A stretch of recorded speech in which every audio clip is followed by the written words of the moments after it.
de novo, eu dou novamente essa referência. Bom, pessoal, então na nossa aula de Educação Física Adaptada, estamos abordando a deficiência motora. A deficiência motora é a perda parcial ou total do desenvolvimento e da amplitude dos movimentos dos membros superiores e barra ou inferiores. Podem ser temporárias, né, momentâneas ou definitivas, congênitas ou adquiridas. E nós vamos dividir em alguns tipos. São elas as temporárias, que quando ela é tratada, permite que o indivíduo volte a uma amplitude anterior. Um pequeno entorse é um exemplo. Nós vamos ter a recuperável, que é, de repente, uma lesão um pouquinho mais grave, uma fratura, um rompimento de tendões, de ligamento, e eu, fazendo uma cirurgia, uma fisioterapia, retorna ao desenvolvimento comum da sua motricidade. Tem a definitiva, que eu não consigo, o indivíduo não apresenta nenhuma outra possibilidade de algum retorno de movimento. É mais questão das lesões medulares, depois eu vou explicar a fundo. E vem a compensável, que aí eu posso substituir o órgão, botar uma prótese, por exemplo, devido a uma amputação, correto? Então, temporária, recuperável, definitiva e compensável. Legal? Eu gosto de dividir das sequelas da seguinte maneira.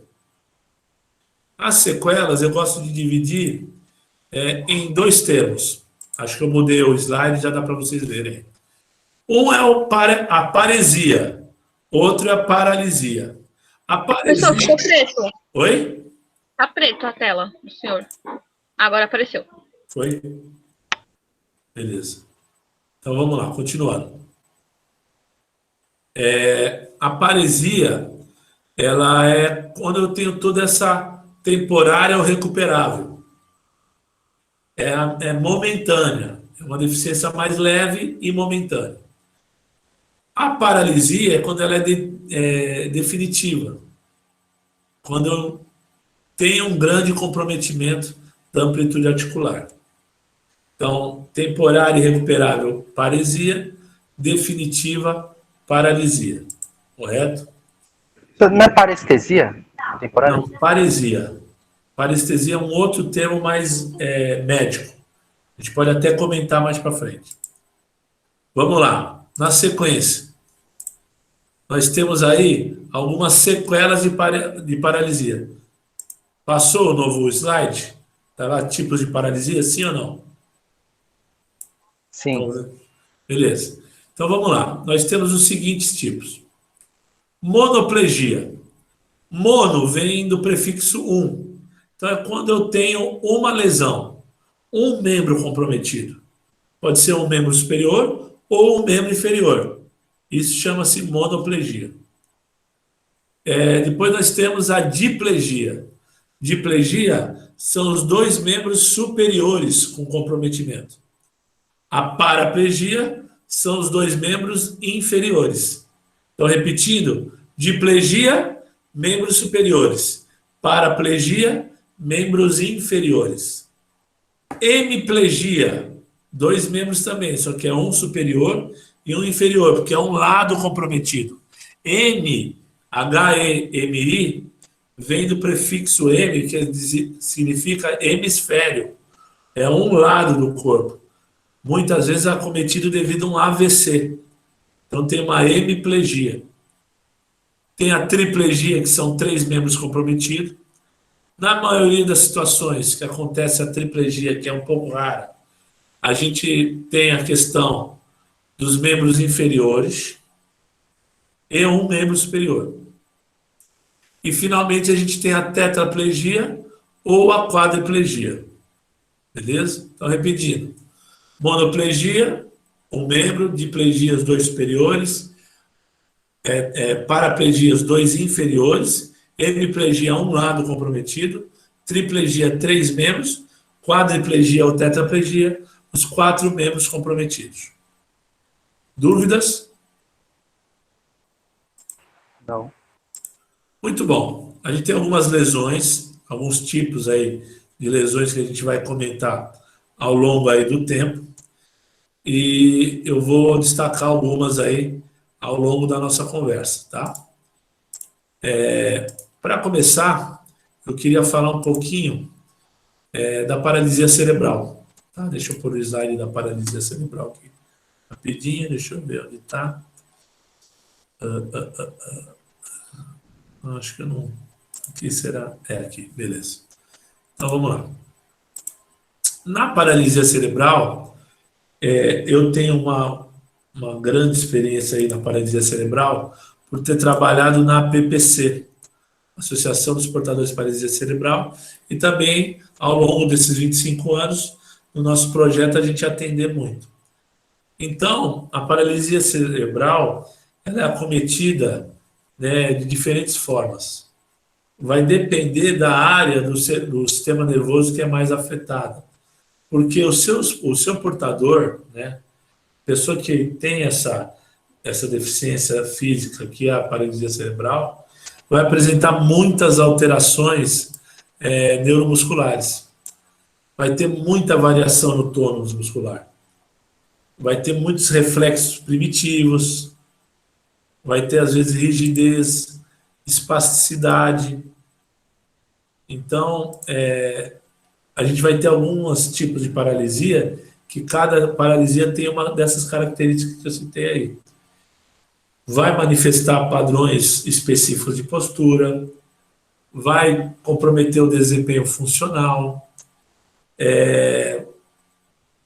interfere, com certeza, na interação em contextos relevantes como atividades de vida diária, desempenho do processo de maturação infantil, o rolar, sentar, engatinhar, ficar em pé, andar, correr, saltar,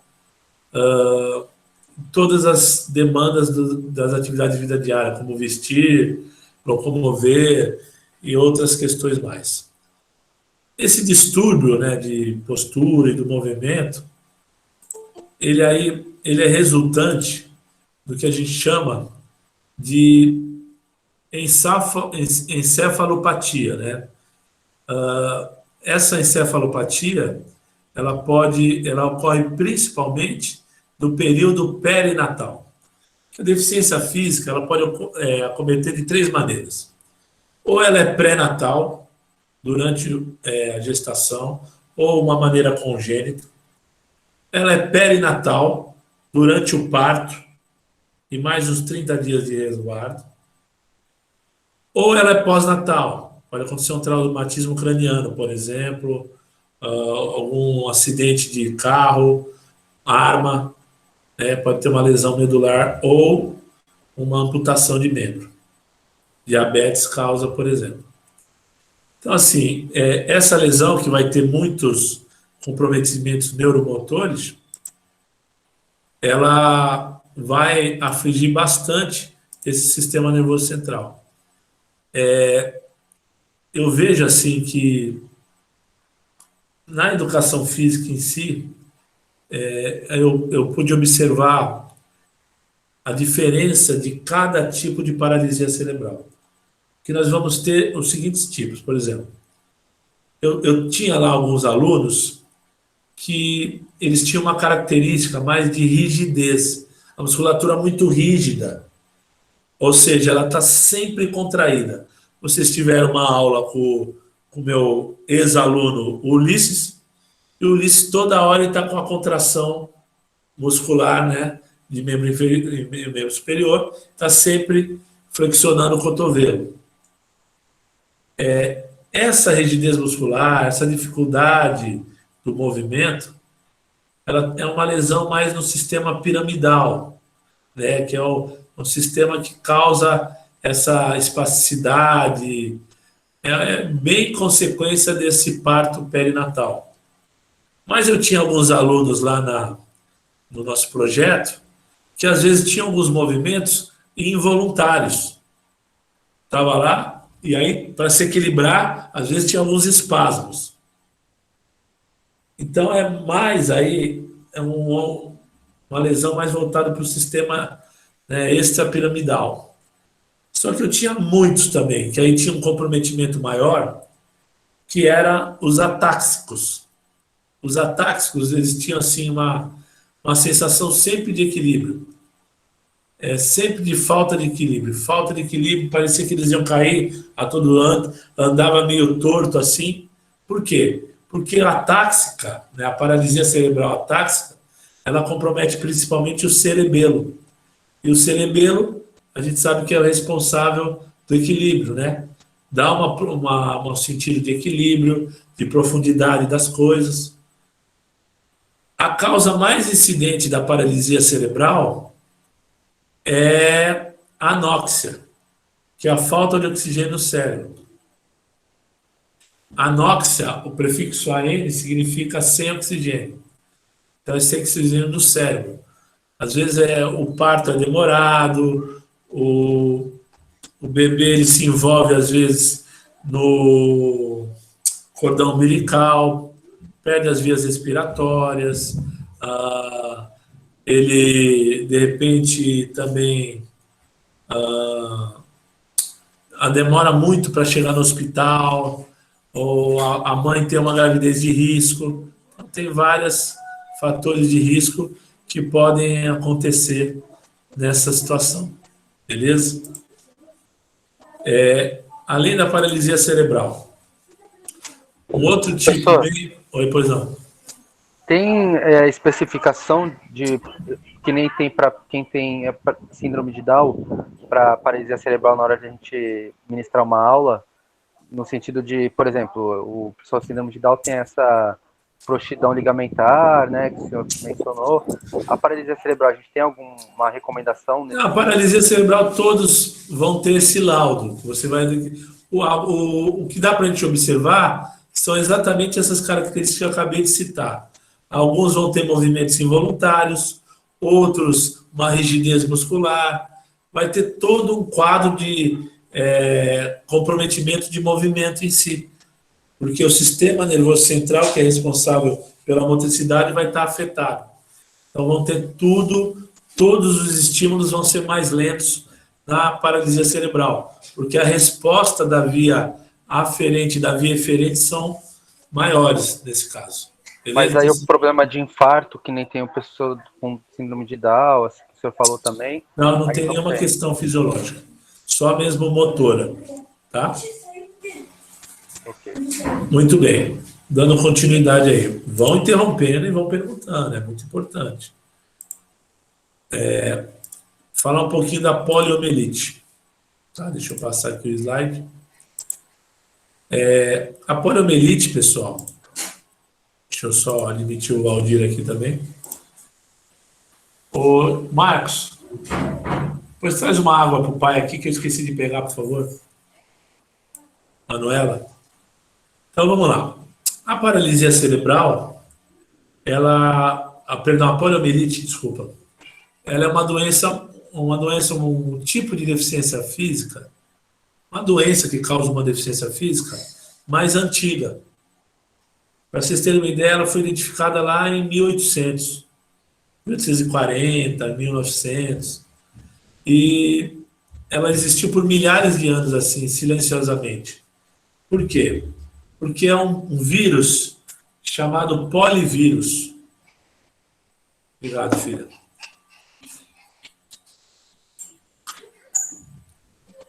O polivírus, ele é um vírus que ele degrada toda a bainha de mielina. Lembra que a gente estudou bainha de mielina, acho que em fisiologia, em biologia? Sim. A mielina, ela é responsável em lubrificar os dendritos, os axônios, né, para ter um impulso elétrico mais rápido, para poder ter essa resposta motora maior, mais ligeira, né? E o vírus, o polivírus, ele vai degradando. E assim, dependendo do nível da poliomielite, eu vou comprometendo principalmente os membros inferiores, porque não chega informação para os membros inferiores. Dependendo do quadro, eu tenho também, de repente, a questão do membro superior. Mas, uma outra questão que eu acabei esquecendo de falar logo no início, Na deficiência intelectual, a gente estudou que ela tem 4 níveis de apoio na deficiência intelectual. Ou a pessoa com deficiência intelectual é intermitente, ou seja, ela tem uma deficiência mínima, ou ela é limitada, ou ela é extensa, ou ela é generalizada, que é muito comprometida.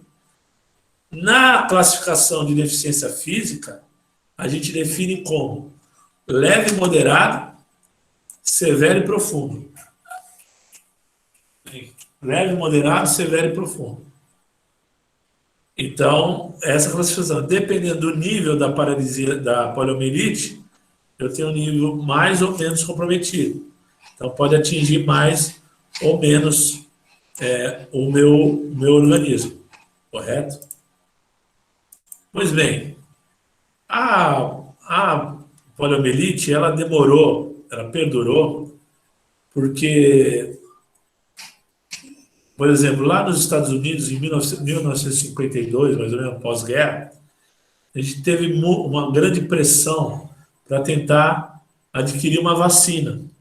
Olha que curioso com a época que a gente está vivendo hoje, né? Então, na época, a gente tinha um médico chamado Jonas Salk, que criou a vacina Salk, que era uma vacina à base aí de um tipo de substâncias que conseguiam, né, desenvolver e ser financiada aí pelo governo norte-americano.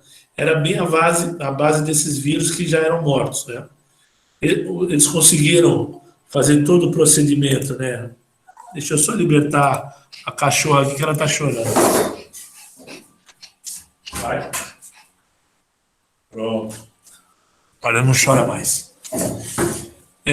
Então, assim, eles foram pioneiros, né? Mas o Brasil demorou muito para chegar aqui, porque existia uma guerra política. Então, muita gente no Brasil ficou muito tempo com adquiriu poliomielite por causa dessa besteira política. E aí, mais ou menos, se eu não me engano, na década de 60, né, começaram o Sabin, né, Albert Sabin, ele criou, né, uma vacina oral contra a polio. E até hoje é indicado as crianças tomarem até os 5 anos de idade, né? E aí combate. Esse vírus, ele se propaga através da falta de higienização. Pessoas que têm contato, às vezes, com fezes, uma sujeira muito forte, né, não tem um saneamento básico correto, podem adquirir, né, esse vírus aí, esse polivírus aí. A maioria dessas infecções são assintomáticas, né? A poliomielite, ela vai ter algumas características que eu vou colocar aqui para vocês. Vamos lá. Ela vai ter todas, assim como a paralisia cerebral, uma dificuldade neuromuscular. Nessa dificuldade, a gente vai perceber uma fraqueza muscular progressiva, dores musculares nas articulações, excesso de câimbras, dor de cabeça, dificuldade de deglutição, hipersensibilidade ao frio, vão ter muitos distúrbios do sono, problemas cardiorrespiratórios, depressão, ansiedade, é natural da poliomielite. E isso é aumentado após os 50 anos. Por quê?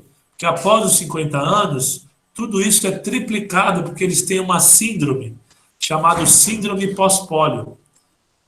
Não é que o vírus é reativado, mas sim o desgaste excessivo dos neurônios motores. Eles vão perdendo neurônios em cima de neurônios motores.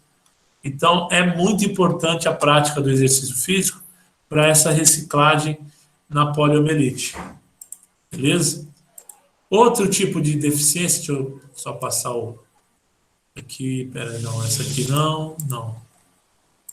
Deixa eu colocar aqui mesmo. É a perda, né, ou dano de membros, que a gente chama também de amputação.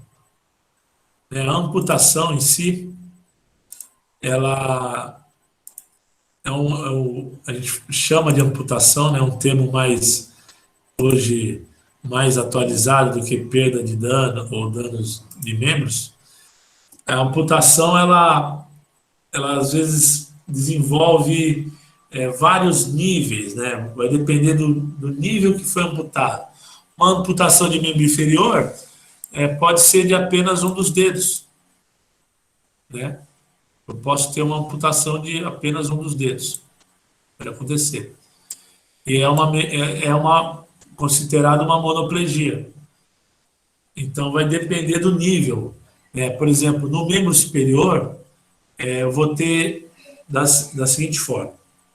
Eu vou ter uma desarticulação do ombro, então, a nível do ombro, ou chama transhumeral, ou a desarticulação do cotovelo, a nível do cotovelo, que ele chama de transfemoral, ou, perdão, transradial, e na desarticulação do punho, a gente chama de transcarpiana, que é sempre o osso que é envolvido ali.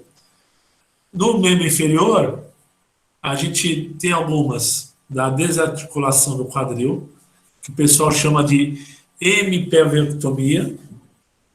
Tem também a transfemoral, a desarticulação do joelho, que a gente chama aí de transtibial, e a desarticulação do tornozelo, que chama parcial do pé. Então, para todos esses tipos de amputação, eu vou ter próteses. E hoje a tecnologia está muito avançada, né? Eu vou ter uma prótese que pode ser exoesquelética, que é assim um revestimento, uma resistência, uma estrutura externa mais laminada, com pigmento da cor, né, um acabamento mais cosmético, como eu posso ter uma prótese endoesquelética, que é tubulares, é revestida com espuma cosmética, então uma diferente da outra. Eu vou ter algumas próteses mais mecânicas, mais funcionais, desculpa. Tem a mecânica, que é com tração, associada a cabos, tem as elétricas, que é constituído por eletrodos, cabos, baterias. Nós vamos ter as híbridas, que é uma combinação do sistema tanto mecânico como elétrico, e a gente vai ter a biônica, que é semelhante a uma prótese elétrica, mas só que ela tem a mão mais multiarticulada, né? Uma articulação mais individual para cada dedo. Elas podem ser revestidas de silicone, PVC, então aí vão ter várias aí hoje. A gente tem prótese até para animal hoje. Vão ter vários tipos de encaixe, tanto no pé, no joelho, monoaxial, multiaxial, são vários níveis, vários tipos que tem, né, na amputação. Uma coisa que quando eu trabalhei com amputados, a gente detectava, é a questão do equilíbrio. Se eu tenho um membro comprometido, o equilíbrio é uma questão, né, é um fato. E aí eu preciso trabalhar para prevenção de lesões naquele lado que ele tem o movimento, que aquele lado vai ficar sobrecarregado. Pois não? Boa noite, desculpa interromper aí. Boa noite. O professor de educação física que vai trabalhar com crianças adaptadas ou qualquer tipo de deficiência, ele precisa ler ou saber, ter informações sobre o laudo médico da criança? Ou é um único protocolo que existe para estar inserindo nas aulas? Muito bem, boa pergunta. Luiz, eu costumo dizer que o profissional bom é aquele profissional que sai da zona de conforto. Quanto mais ele buscar informação, melhor. Se ele conseguir buscar esse laudo e ele não guardar apenas o laudo dentro da pasta e procurar saber o que significa e ler a respeito, melhor. Porque assim ele vai ter algumas respostas com maior tranquilidade, né? Então, acho que é importante essa questão. Mas, Legal. assim, os procedimentos são procedimentos que você vai ter que adaptar o movimento. Eu vou falar no final, deixa eu primeiro rotular todos os tipos de deficiência física. Quando acabar, aí a gente vai falar do processo de ensino-aprendizagem, beleza? Aí você me lembra de novo, caso eu não responder. Beleza, professor. Obrigado. Fiquem à vontade. Outro tipo de comprometimento que a deficiência física pode trazer é a lesão medular, que ela, assim, é um comprometimento na medula espinhal, rompimento, né, ou nessas extremidades. Na medula espinhal, a gente sabe que é muito peculiar e muito grave qualquer tipo de lesão, né, devido a desencadear em vários graus aí de déficits sensórios motores, porque é ali que vai toda a comunicação do cérebro, né? O cérebro, o sistema nervoso central, que vai comandar todas as funções motoras. E é por ali que a gente passa. Deixa eu só, acho que eu tenho um slide específico disso aqui. Deixa eu só passar aqui rapidinho. Deixa eu ver onde está. É isso. Conseguem ver o slide novo aí? Só tá dividida a tela, assim, metade dá para ver, metade não. Pronto. Melhorou. Melhorou? Assim fica melhor. Beleza. Legal. Então vamos lá, continuando. Então, eu vou ter todo esse comprometimento na via aferente e na via eferente. A gente vai lembrar que na anatomia da medula espinhal, a gente tem uma característica, né, de uma especificidade aí de tipo de tecido que é utilizado, né, que é uma massa mais cilindroide, né, um tecido nervoso que se situa-se dentro do canal da coluna vertebral. Então, assim, desde o canal occipital até a segunda vértebra lombar, que é achatado no sentido anteroposterior. Oi? Alguém perguntou? Gustavo, tudo bem? Então vamos lá, dando continuidade. Se alguém tiver alguma pergunta, qualquer coisa, levanta a mãozinha, escreve no chat aí e a gente para a explicação, tá? Então vamos lá. Às vezes acontecem várias dilatações, né, que vão também, né, comprometer, porque essas dilatações elas correspondem às áreas de conexão. Precisa estar lubrificado, né, com várias raízes nervosas que acabam originando esse plexo que a gente chama de plexo braquial e plexo lombosacral, que vão ser destinados a essa inervação, né, sempre dos membros superiores e dos inferiores, que aí vão levar aos movimentos. Lembra que os feixes de fibras que vão realizar esse transporte aí, eles têm sempre essa função dentro da medula espinhal. E é esse comprometimento aí que vai ser causado nessa condução nervosa, nesse centro nervoso. A corrente sensitiva, que chega da periferia pelas raízes, ela às vezes vai subindo, né, até o encéfalo pelos feixes ascendentes, pela via aferente. E aí já a corrente motora, que vem do cérebro, ela desce ao longo da medula pelos feixes piramidal. É isso que eu falei da paralisia cerebral, compromete o sistema piramidal. É isso, é esse tipo de movimento. Porque sai pelas raízes anteriores, né, os nervos raquidianos, até chegar nos músculos, e aí sim realiza os movimentos dos sarcômeros, as contrações musculares e esses impulsos aí que a gente tem. Então, assim, essa lesão na medula espinhal, essa sensibilidade, né, em determinadas partes do corpo que são inervadas, elas vão ser todas comprometidas. A comunicação nervosa vai ser totalmente com dificuldade. Só que eu vou ter duas lesões básicas na lesão medular, que vai depender da altura da lesão. Se eu tiver uma lesão que o pessoal chama de lesão alta, o que é uma lesão alta? Que acontece, que vai acometer desde o tronco, os membros superiores, inferiores, músculos respiratórios. eu vou ter lá uma lesão de C3, C4. Então, é lá na cervical. Então, vai comprometer tanto os membros superiores quanto os membros inferiores. Agora, se eu tiver uma lesão baixa, que o pessoal chama, é quando compromete o tronco de forma parcial ou completa e os membros inferiores. Aí não compromete os membros superiores, que é a paraplegia. Então, plegia, esse sufixo plegia, a gente chama de plegia como se fosse a ausência de um movimento voluntário. Correto?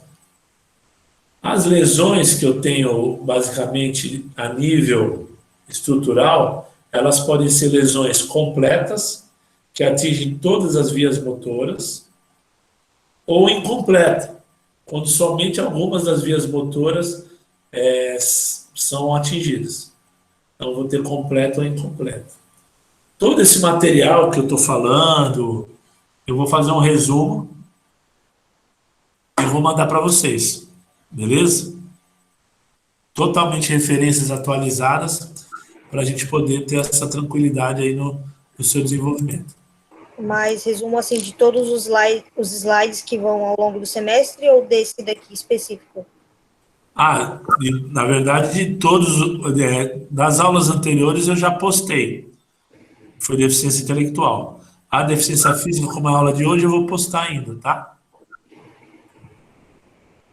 Vamos lá, dando continuidade. Tem também a questão do AVC, que eu queria comentar com vocês, né? Deixa eu só organizar aqui um pouquinho. O AVC, acidente vascular cerebral, ele tem uma questão assim interessante, porque ela na verdade, é um acúmulo de malfeitorias. Como é que é causado o AVC?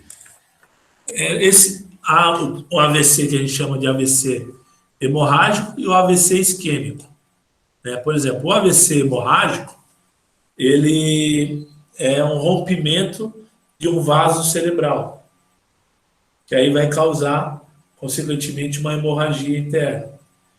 E essa hemorragia ela pode acontecer tanto no tecido cerebral, como na superfície entre o cérebro e a meninge. Em relação ao AVC hemorrágico, pressão muito alta descontrolada, às vezes o próprio aneurisma pode causar distúrbio de coagulação de sangue, um ferimento grave na cabeça pode causar sim, ou no pescoço. Às vezes um tratamento com radiação, às vezes acontece uma sequela do próprio câncer, às vezes a pessoa está fazendo uma quimioterapia e não reage bem, pode causar um AVC. E ela vai ter aí a questão das arritmias cardíacas, doenças das válvulas cardíacas, defeitos cardíacos congênitos, insuficiência cardíaca. Então, sempre esse envolvimento do infarto, por exemplo, que pode ser causado. Então, tem todas essas questões. Agora, no isquêmico, inclusive a gente vai ter alguns subtipos, né? Que o isquêmico também se divide. Eu vou ter aí uma obstrução da artéria. Oi, alguém quer falar? Não. Eu vi errado, eu vi algum barulho. No hemorrágico é um vaso cerebral. No isquêmico é uma obstrução de uma artéria que não consegue mandar oxigênio para as células cerebrais.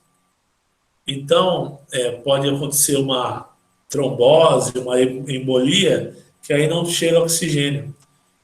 E os casos mais incidentes são os isquêmicos. O hemorrágico é 15%, mais ou menos. A gente vai ter alguns tipos do isquêmico, que é cardioembólico, tem um criptogênio, mas aí a gente não precisa ter esse conteúdo todo, só para vocês entenderem que tem alguns tipos de esquema. Eu acho que assim, quando se tem um formigamento na face, uma fraqueza, treme apenas um braço, uma perna, né, um lado do corpo, começa a ter uma confusão mental, na própria fala, alguma alteração na visão, gente, é um sinal de alerta e é muito perigoso. Tem que procurar um neurologista, porque depois vem uma tontura no andar, uma dor muito rápida de cabeça, muito súbita, sem causa aparente, começa a faltar muito equilíbrio, é muito perigoso. E deve-se aí procurar um neurologista. Alguns fatores vão aumentar a possibilidade do AVC. Hipertensão, colesterol, diabetes, obesidade, tabagismo, excesso de álcool, o sedentarismo, o uso de drogas ilícitas, histórico familiar. E os homens tendem a ter mais AVC que as mulheres. Tá? O câncer, a diabetes, eles aumentam essa possibilidade aí. Tá? Então é muito importante uma adequação de hábitos na vida diária, saudáveis, né? E a sequela sempre é uma hemiplegia, sempre um lado comprometido. Correto? Muito bem. Essas são as principais causas, né? Ou tipos de deficiência física que a gente tem. Então, eu acho que para a gente ter mais ou menos uma noção, né? Eu acho que eu posso citar também algumas artropatias, né? Que questão artrose, artrite, osteoporose, que podem causar um comprometimento motor. Tem também algumas malformações congênitas, mas tudo isso a gente trabalha de um nível menor, né? São menos possibilidades que existem nessas questões aí que são envolvidas esse tipo específico de deficiência física. Mas o que eu posso falar para vocês, por exemplo, de uma didática, né, especializada para deficiência física, primeiro, além da anamnese, né, numa ficha de inscrição, entender o laudo que ela tem, que é muito importante esse primeiro passo, eu, como professor de educação física, eu tenho que conhecer um pouco dos aparelhos. Eu tenho que conhecer, por exemplo, o que é uma cadeira de rodas, como é que ela funciona, como é que eu freio, como é que eu ando, como é que eu encho o pneu, como é que eu tiro a roda, como é que eu fecho a cadeira, porque a maioria é sanfonada. Eu tenho que entender um pouquinho disso, tenho que vivenciar para entender que tipo de amplitude de movimento eu posso oferecer para melhorar essa postura dele na cadeira de roda. A mesma coisa no andador, na muleta canadense, que a maioria usa a muleta canadense, que é aquela muleta que se acopla no antebraço, ou mesmo até nas próteses, né? Entender a questão das próteses, que existem próteses mais cosméticas, né, para o ambiente, como próteses mais para cada tipo de modalidade esportiva. Então a gente precisa entender isso. Lembrar sempre que essa pessoa com deficiência física, ela vai ter a tendência do sedentarismo. E tudo vai ser mais difícil para ela. A acessibilidade para ela nos ambientes, né, o estresse psicológico. Então, eu vou ter essas questões. Eu preciso oportunizar para ela, para essa parcela da população, essa prática esportiva. Lembra que a estimulação de uma criança recém-nascida é uma estimulação necessária. Quando se tem uma deficiência, tem que ser mais intensa. O bebê com deficiência, ele tem um desenvolvimento psicomotor muito maior. Vai ter uma demora na fala, o não firmar a cabeça, o sistema musculoesquelético vai ter todo um comprometimento maior aí.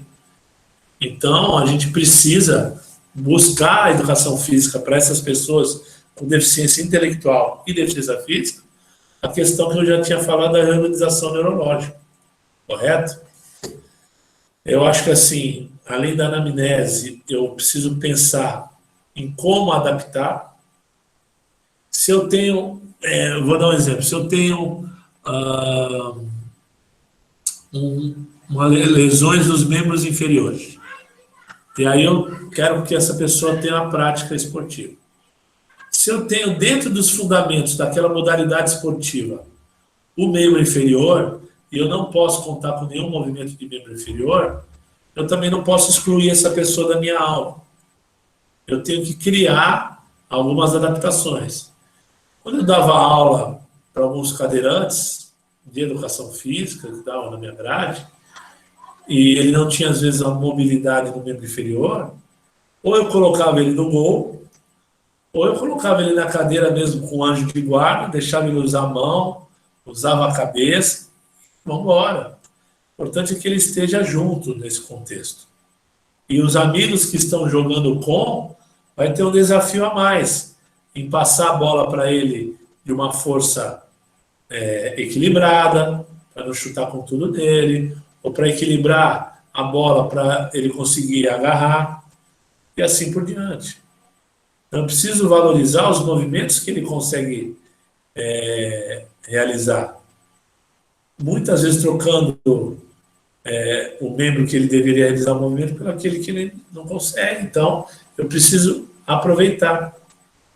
No caso da amputação, dos AVCs, a gente vai ter muito desequilíbrio corporal.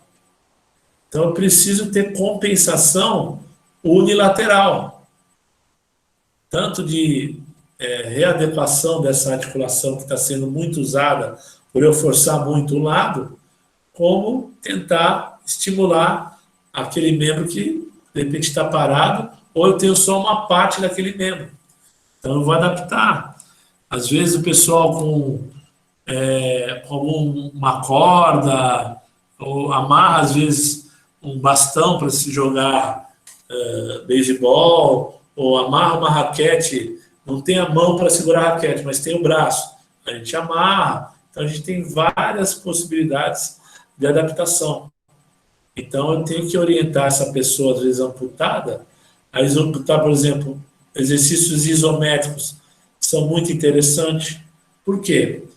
Porque, às vezes, ele tem uma parte só do membro, a gente chama de coto. E aí, o coto, às vezes, o pessoal acha que ele não precisa se movimentar. E ali tem uma cadeia muscular. Então, é importante a gente trabalhar. Eu preciso utilizar outros grupamentos musculares para executar atividades de vida diária. Eu tenho que ver o que ele faz no dia a dia que eu possa ajudar através do esporte. Na lesão medular, que a gente abordou aí, eu preciso ficar atento a uma ocorrência que é muito comum nela, que é uma dor chamada dor neuropática. É muito frequente, que às vezes pode ser um fator incapacitante. Às vezes, eu vou ter uma perda motora, implica aí em funções psicológicas e outras questões para ele desenvolver por causa dessas dores. E o exercício físico, a gente sabe que libera endorfina e vai ter a diminuição dessa dor.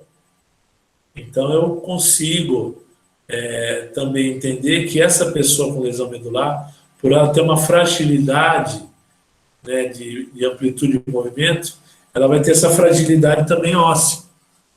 Então, eu preciso criar uma predisposição para prevenir fraturas, que podem ser muito comum.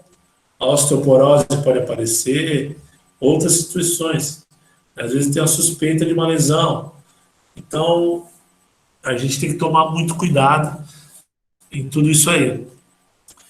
Eu acho que a gente, às vezes, fica muito preocupado com uma educação física muito complexa, muito abrangente, no que se diz respeito a uma sequência muito grande de exercícios, alguns movimentos mais complexos.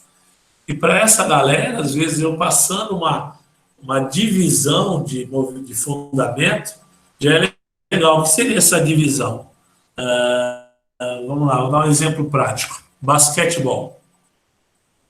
Nós temos o drible no basquetebol, né? O quicar a bola. Às vezes eu vou ter uma dificuldade, sendo na deficiência intelectual, na deficiência física, na deficiência visual também, da pessoa quicar uma bola.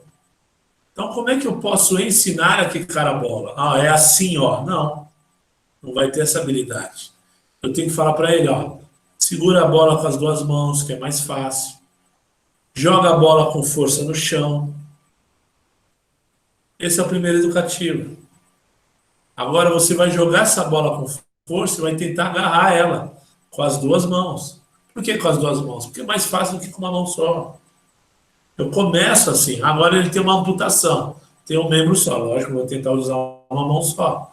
Mas eu não preciso ensinar um fundamento com ele bem técnico. Eu começo uma coordenação motora mais grossa, para depois eu especializar. Então essa criança vai bater a bola, vai bater e segurar, e daqui a pouco você vai, ó, bate 2 vezes e segura. Bate 3 vezes e segura, e assim vai. Mesma coisa um chute, uma arte marcial. Tem um chute giratório. Você tem que explicar para ele que tem que levantar o joelho, tem que ter uma flexão de joelho, flexão do quadril. Para eu poder fazer o chute giratório, o pé de base tem que girar. Então esse é o segundo educativo. Então eu vou subindo, eu não posso ensinar um movimento completo. É muito complexo. Eu vou adaptando. E na questão das pessoas com deficiência física, eu vou adaptando tudo isso. Eu vou adaptando. Não tem membro inferior, eu vou para o membro superior. O que eu faria com o membro inferior, eu faço com o membro superior agora. É um chute, vira um tapa. É um chute giratório com a perna, eu vou fazer um tapa giratório, um movimento com o braço. E assim por diante. Entenderam? Então, assim, é muito legal, é muito prazeroso a gente conseguir perceber cada educativo que eles conseguem realizar. Às vezes é muito pouco, mas a gente consegue fazer algumas coisas. Eu vou mostrar para vocês alguns exercícios que a gente fez com a galera da PPC, para vocês terem uma ideia. Deixa eu só compartilhar aqui a tela. Aqui.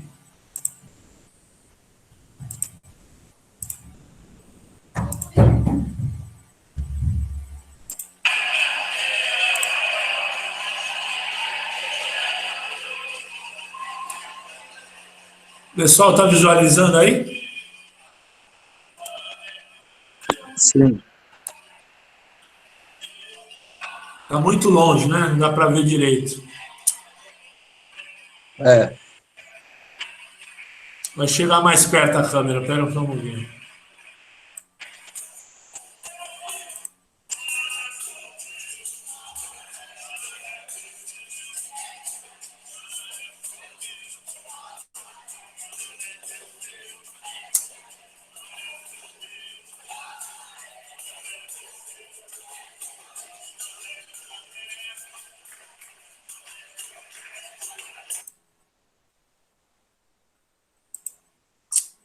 Não dá para ver. Deixa eu tentar achar outro aqui para vocês tentarem visualizar melhor.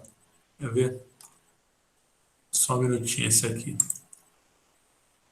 Essa é uma extensão que eu tenho lá na outra universidade. A galera ia lá, né, antes da pandemia, para assistir.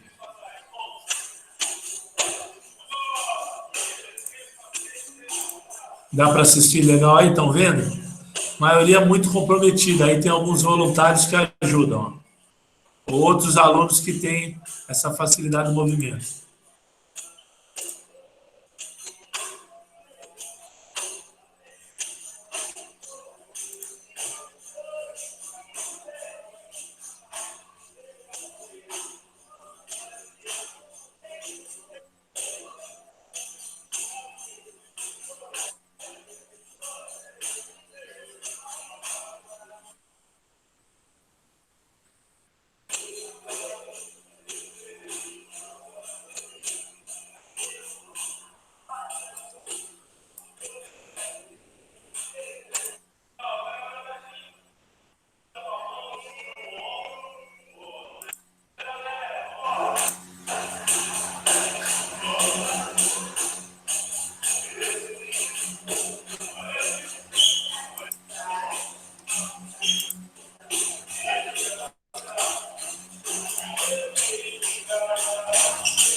Então, vocês vão vendo que ali a gente tem tanto cadeirantes quanto alguns que conseguem ficar em pé. E aí a gente vai dividir a turma, aqueles que têm mais facilidade ficam com os que têm mais dificuldade e assim por diante. E aí a gente vai fazendo um rodízio. Mas todo o movimento, mas aqueles lá, eles estão parados, não estão dando nenhuma reação. Aqui vocês não deu para ver ali. Mas vocês precisam ver, depois do início das aulas, alguns que estavam totalmente catatônicos começaram a ter movimento de cervical. Então, às vezes, eu passava do lado com o berimbau, aí já fazia o movimento, e assim por diante. Então, começava a ter algum tipo de resposta motora. Então, a nossa amplitude de movimentos que a educação física pode proporcionar, ela não vai ajudar só a parte motora, mas sim a estimulação psicossocial, né, a própria questão afetiva, inteligência emocional, entre outros. Então, é de fundamental importância que a gente entenda a nossa importância como educadores. Beleza? Muito bem, minha galera. Agora abra espaço para algumas perguntas. Se alguém quiser fazer alguma colocação, se alguém quiser tirar alguma dúvida da deficiência física, estou à disposição.